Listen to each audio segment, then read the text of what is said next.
morning to everyone who is present here. My name is Sanskriti Adhikari from Grade VIII A2, presenting in front of you on my topic social work. Social work is a profession that focuses on the well-being of individuals, families, and communities, particularly those who are facing social problems. Social workers serve as counselors, advocates, and problem solvers, working to create a more equitable society.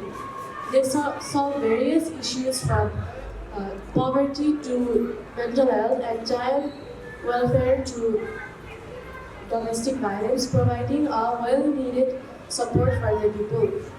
Social work is all about compassion and social justice. They not only help people who are in crisis but also prevent problems before they start. They empower the individual to build resilience and find the resources to improve their lives. Social work plays a crucial role to make the world a better place and make an impact on the lives of the people who need it most. Thank you.